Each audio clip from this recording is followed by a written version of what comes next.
आज की वीडियो में प्रतिशत चैप्टर स्टार्ट कर रहे हैं। तो प्रतिशत चैप्टर एक बेहतरीन चैप्टर है। इससे परीक्षा में हमेशा क्वेश्चन पूछते रहता है। तो इसका पहले बेसिक रूप सीखा जाएगा, फिर इसका कॉन्सेप्ट सीखा जाएगा, फिर इसका एडवांस क्वेश्चन बताएंगे, यानी एसएससी सीजीएल लेवल तक के क्वेश्चन का हल कराएंगे। तो चलते हैं इसके बेसिक रूप की ओर। अगर जो लोग सीख लिए हैं वो रिवाइज करेंगे और जो लोग नहीं सीखे हैं उसे जानेंगे। कि तो कह रहा है कि प्रतिशत, ये इसका मीनिंग जब निकालेंगे तो ये प्रति कह रहा है और शत माने क्या हो जाएगा, सैकड़ा। शत माने सैकड़ा, सैकड़ा यानी 100, यानी प्रत्येक 100 पर हमें निकालना रहता है मान। प्रत्येक 100 पर हमें इसका मान निकालना रहता है। तो यहाँ पे जो चिन्ह दिया गया है ये प्रति, तो ये 100 को डिनोट करता है। प्रति यानी 100 को यह डिनोट करेगा। उसी तरह अगर इसको मिलाएंगे तो पर माने क्या हो जाएगा, प्रति। सेंट माने क्या हो जाएगा, सेंचुरी। सेंट माने क्या हो जाएगा, सेंचुरी। सेंचुरी माने 100, यानी प्रत्येक 100 पर हमें मान निकालना रहता है। फिर समझेंगे, अगर यह 100 है तो 100 पर हमें परसेंटेज निकालना है। तो 100 कहने का मतलब 100 रुपया को 100 बराबर भागों में बांटना। तो जो अमाउंट होगा उस अमाउंट को 100 बराबर भागों में बांटते हैं तो वो प्रतिशत कहलाता है। तो 100 बराबर भागों में बांट दिए। अब बांटने के बाद फिर पूछेगा कि उसका 10% कितना होगा। तो यानी उसका 10वां भाग कितना, 10%। 15% पूछा तो 15वां भाग 15%। 20% पूछा तो 20वां भाग 20%। तो अगर 2% को पूछा तो 2वां भाग 2%। 1वां भाग पूछेगा तो 1 रुपया 1% हो जाएगा। तो यहाँ का 100 बराबर भागों में बांटेंगे और उसके बाद इसका पूछेंगे 1% कितना होगा। तो 1% कितना हो जाएगा, 1 रुपया हो गया। 1% कितना हो जाएगा, 1 रुपया हो जाएगा। 1 रुपया हो गया। तो फिर प्रतिशत है तो इसी को हम क्या कर देंगे, ये प्रतिशत का चिन्ह लगाएंगे। जब प्रतिशत हटेगा तो 100 आ जाता है। तो जब 100 आ जाएगा तो भिन्न में मान तो कितना हो जाएगा, 1 रुपया हो जाता। तो कोई भी नंबर होगा उस नंबर को हम पहले 100 बराबर भागों में बांट लेते हैं। अब बांटने के बाद फिर क्वेश्चन करता है कि 10वां भाग 10%, 5%, 40%, 150%। तो जैसे अगर 85 रुपया है, अगर 50 रुपया को प्रतिशत निकालना है तो पहले 50 रुपया को 100 बराबर भागों में बांट लिए। अब बांटने के बाद फिर क्वेश्चन करेगा कि उसका 10% कितना होगा।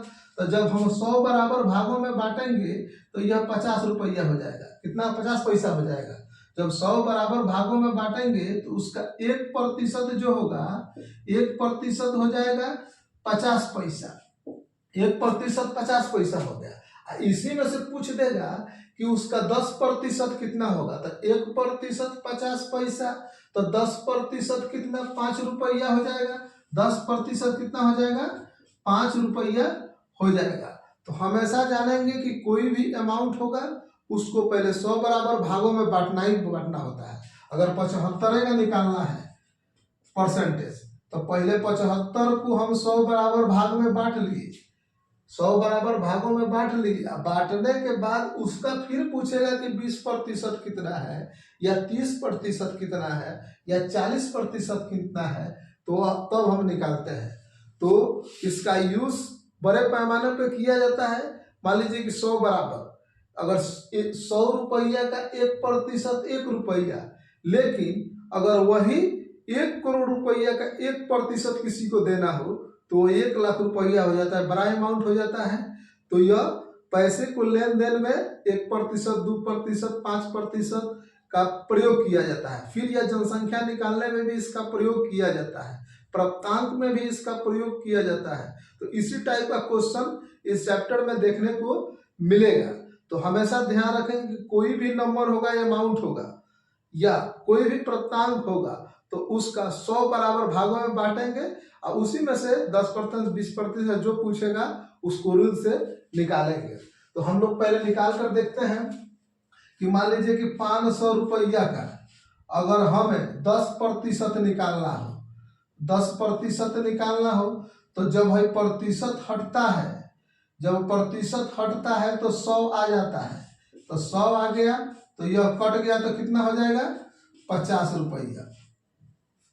यहाँ पे जब गुना करेंगे तो कितना हो जाएगा 50 रुपया, यानी 500 का कितना हो जाएगा 10% कितना हो जाएगा 50 रुपया हो जाएगा। हो गया, तो ये प्रतिशत निकालेगा। उसी तरह अगर मान लीजिए 600 का निकालना है, जब 600 का हमें 10% निकालना है तो 10% हो गया, प्रतिशत जब हटेगा तो यहाँ पे क्या आएगा 2 जीरो, यह 2 जीरो से 2 जीरो कटा लेंगे तो बचेगा कितना 60 रुपया। यहाँ पे आ गया 60 रुपया। तो उसी तरह अगर मान लीजिए कि तो यह निकालने का तरीका यह हो गया। अगर हमें डायरेक्ट निकालना है, अगर हमें 75 का 5% निकालना है तो 75 का 5% निकालना है तो 75 गुने 5, 5 25 के 5 और 5 7 35, अब 35 दो कितना हो जाएगा 37, यहाँ पे पॉइंट लगा देंगे तो कितना आ जाएगा 3.75, यह परसेंटेज निकल गया। तो याद रखेंगे हम इस तरह के सवाल का हल कैसे करते हैं। अगर सवाल दिया गया हो कि चीनी के मूल्य में 20% की वृद्धि होने के कारण उपभोक्ता अपनी खपत में कितनी कमी करे ताकि खर्च अप्रभावित रहे, यानी किसी वस्तु के मूल्य में अगर वृद्धि होता है या कमी होता है तो उपभोक्ता अपने खपत में कितना कमी करे या वृद्धि करे कि उसका खर्च अप्रभावित रहे। इस तरह का सवाल का हल कैसे करते हैं, तो यहाँ पे कह रहा है कि कितना कमी करना है तो प्रतिशत कमी बराबर हो जाएगा, प्रतिशत कमी बराबर होगा ऊपर ज्यों का त्यों वृद्धि, तो वृद्धि या कमी तो ऊपर ज्यों का त्यों लिख देते हैं, फिर नीचे अगर वृद्धि है तो 100 में प्लस कर लिखते हैं और फिर गुना करके 100 से गुना कर देते हैं तो प्रतिशत यह निकल जाएगा। फिर इसे सॉल्व कर लेंगे तो यह 20, ये कितना हो जाएगा 120 गुने 100 हो गया। ये कितना बार में 6 बार में 6 से इसे भाग देंगे तो 6 इकाई 6, फिर 40 आएगा तो 6 के 36, 4/6 इसे कटा लेंगे तो 2 और यह 3, यानी 16.2/3% की कमी करेगा तो उसके खर्च परसेंटेज का बेसिक रूप बता रहा है। तो इस तरह के सवाल का हल कैसे करते हैं। सवाल दिया गया हो कि चावल के मूल्य में 25% की कमी होने के कारण उपभोक्ता अपनी खपत में कितनी वृद्धि करे ताकि बजट अप्रभावित रहे, यानी चावल के मूल्य में 25% की कमी होता है तो उसके खपत में कितने वृद्धि कर देनी चाहिए कि पहले जितना खर्च हो रहा था उतना ही खर्च बाद में भी हो। तो इस तरह के सवाल का हल कैसे किया जाता है। तो प्रतिशत वृद्धि कहने को कहा है खपत में वृद्धि, तो प्रतिशत वृद्धि बराबर हो जाएगा कि यहाँ पे 25% की कमी, तो ऊपर ज्यों का त्यों लिख देंगे। अगर कमी होगा तो कमी, और वृद्धि होता है तो वृद्धि लिख दिया जाता है। अब फिर जब कमी हुआ है तो 100 में से 25 माइनस कर लिखते हैं, अब वृद्धि हुआ होगा तो 100 में प्लस करके लिखेंगे और फिर गुने 100, इसी को सॉल्व कर देंगे तो इस तरह के सवाल का हल हो जाता है। तो 25 ऊपर है और 100 में से 25 माइनस होगा तो 75 और गुने क्या हो जाएगा 100, इसको कटाएंगे तो 3 बार में और 3 से 100 में भाग देंगे तो 33.1/3% यह कहा जाएगा प्रतिशत वृद्धि। आइए एबी फार्मूला के बारे में सीखा जाए। तो एबी फार्मूला क्या होता है कि जब एबी फार्मूला का होता है कि a plus B plus AB/100, अगर वृद्धि होगा तो प्लस और कमी होगा तो माइनस, तो अगर वृद्धि होगा तो प्लस लेंगे और कमी होगा तो माइनस लेंगे। इसे इस उदाहरण से समझेंगे।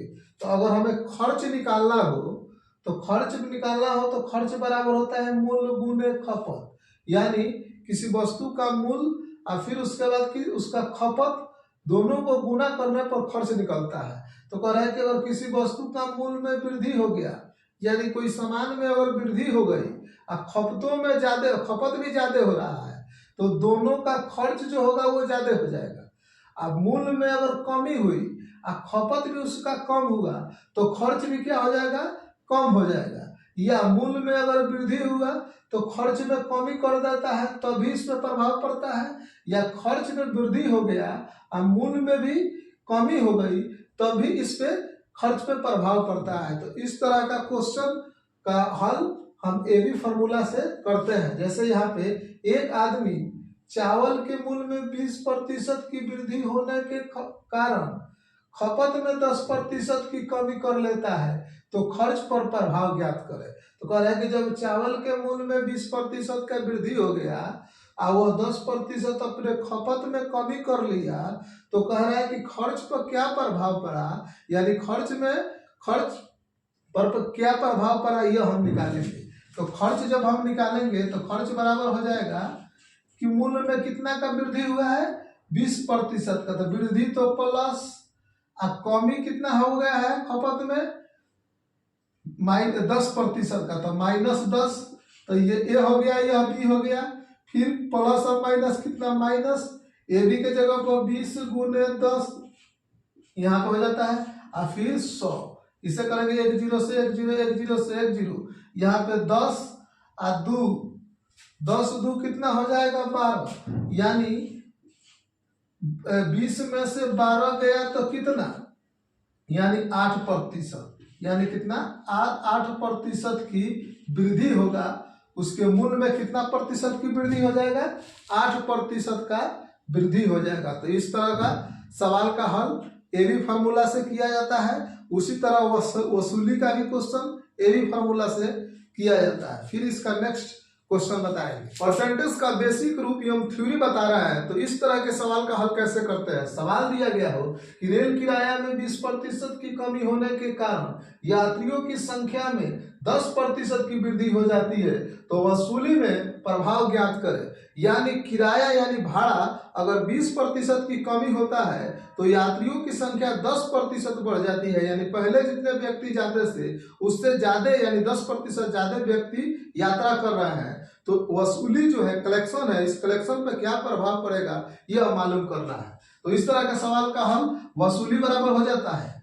वसूली का फॉर्मूला वसूली बराबर होगा कि किराया, वसूली बराबर होगा किराया गुने यात्रियों की संख्या, किराया गुने यात्रियों की संख्या। जब दो कंटिन्यू घटना घटे तो इसका हल ए बी फार्मूला से बनाते हैं। तो ए बी फार्मूला क्या होता है कि A plus B plus A B बटा 100। तो जब वृद्धि होगा तो प्लस और कमी होगा तो माइनस लेंगे। तो इसी पर हम सेट करके इस सवाल को हल करेंगे। तो वसूली बराबर हो जाएगा, वसूली बराबर हो जाएगा एक जगह 20% की कमी तो -20 प्लस 10% की वृद्धि है तो +10 ले लेंगे। फिर यहाँ पे प्लस माइनस और प्लस का हो जाएगा माइनस, और फिर ए के जगह पर 20 लिख लेंगे और बी के जगह पर 10 लिख लिए और बाटा में 100। 1 0 से 1 0 1 0 से 1 0, -2 और -20 माइनस क्या हो जाएगा 22, यहाँ पर -22 और +10, इसमें से घट कर आएगा तो कितना हो जाएगा -12%। यानी ये जो दर्शाया माइनस यह कमी को दर्शाया।